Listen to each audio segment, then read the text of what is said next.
We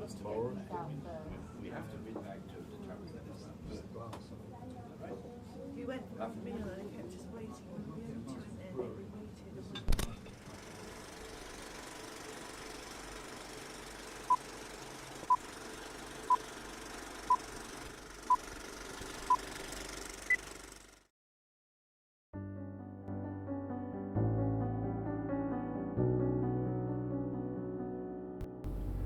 So why film?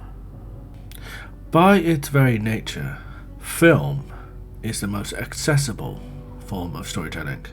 It allows for an audience to passively enjoy the story they are seeing, without having to worry about their dyslexia getting in the way, for example, or spending months catching up on that TV show everyone's watching. To properly understand why it captivates so many of us, I think that it's best to walk through the process of filmmaking itself. And so, to start us off with,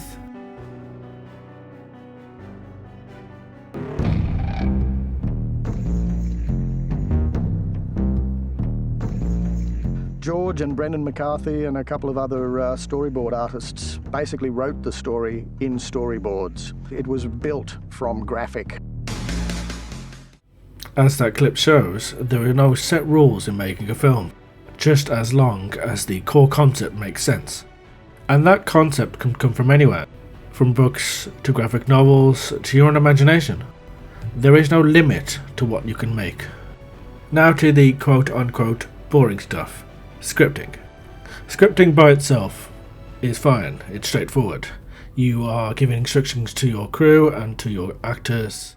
So as long as all the elements work together, this includes the plot, the characters, the prop department, anything that's visual or audible on screen needs to be planned out so they all work together. On to the next topic. Ryan. Hey, buddy. Alright, quiet on set, please, for blocking. Any quiet on set for blocking. Quietly. You're good. Watch me. For this part, location scouting and filming itself has been combined. This is mostly due to the fact that both subjects can be done in tandem with each other. So we'll start with location. So location scouting is highly dependent on your budget. It is not, however, restricted by it. Considering how far visual effects have come, a location could easily be put in post. A film could also be shot from one location. An example of this could be the 2018 film Searching. This film follows John Cho as he searches for his missing daughter. The entire film was shot on a Mac. There have been several films like this over the years. An example of this would be the film Unfriended. And while I am not necessarily putting the film Unfriended down, I do feel as though this film Searching does a better job. It has a more grounded feeling to it. This is mostly due to the fact that the mystery continues through the film. It goes from who has killed his daughter to who is his daughter really, and how much of his relationship is falsified. This also lends itself well with the next topic of filming. The filming process is the bulk of all filmmaking, and it's not necessarily linear.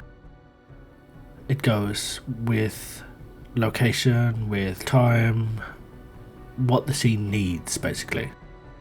It also needs a great deal of planning and cooperation between departments, with the director at its head leading the charge.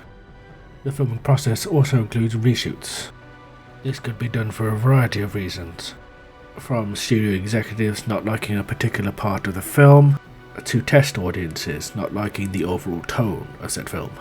So when creating a film, the crew, especially the director, must take into account how the film will be received by the general public. On to our final topic. So someone has to be there to switch the projectors at the exact moment that one reel ends and the next one begins. If you look for it, you can see these little dots come into the upper right-hand corner of the screen. In the industry, we call them cigarette burns. That's the the editing process is a vital part of filmmaking and can make or break the film entirely.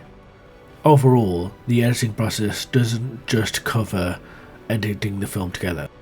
It also includes the special effects, some of which new technology has been made for that film, such as the spiral set of cameras that were used to make that 360-degree shot in The Matrix, or the brand new cameras used in Avatar: The Way of Water, which allowed for the motion capture suits to be accurately tracked underwater.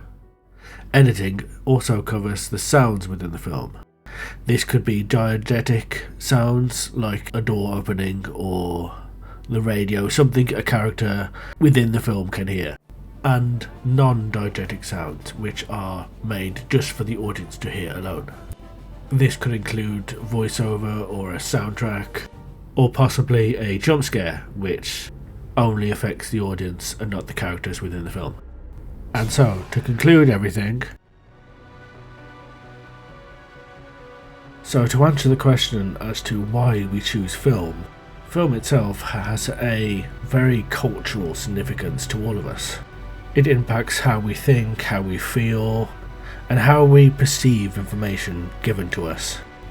It also allows us the ability to escape our reality, to move away from the pressures that bog down us, and allows us to de-stress. It also allows us to demonstrate our cultures to people who aren't part of it, celebrating our differences in a complete and respectful way.